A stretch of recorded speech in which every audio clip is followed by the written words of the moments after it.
નમસ્કાર મિત્રો, આજે આપણે એક દુઃખદ ઘટના વિશે વાત કરવા જઈ રહ્યા છીએ.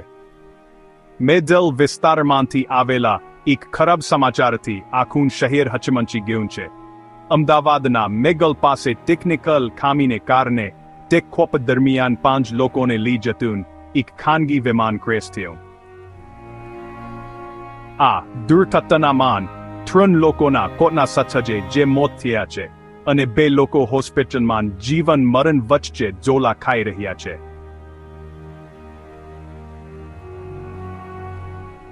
ફક્ત ભાગ્યે વિમાન એક ખાલી ખેતરમાં પડ્યું, જેના કારણે શહેરમાં મોટી દુર્ઘટના ટળી.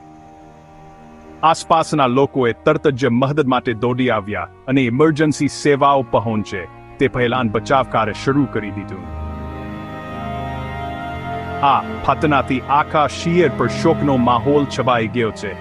પરિવારો, મિત્રો અને અમદાવાદના દરેક વ્યક્તિ આ દુઃખમાં સાથે છે. સરકારે આ ઘટનાના કારણની તપાસ કરવા અને ભવિષ્યમાં આવી દુર્ઘટના ન થાય તે માટે સંપૂર્ણ તપાસના આદેશ આપ્યા છે. બહાદુર પાયલટને શ્રદ્ધાંજલિ આપવામાં આવી રહી છે, જેમણે કદાચ પોણા વધુ લોકોનો જીવ બચાવ્યો. આ ઘટના આપણને યાદ અપાવે છે કે જીવન કેટલું કિંમતી અને અણધારી છે. અસરગ્રસ્ત પરિવારો પ્રત્યે અમારી હૃદયપૂર્વકની સંવેદના અને પાયલો સારી સાજા થવી પ્રાર્થના.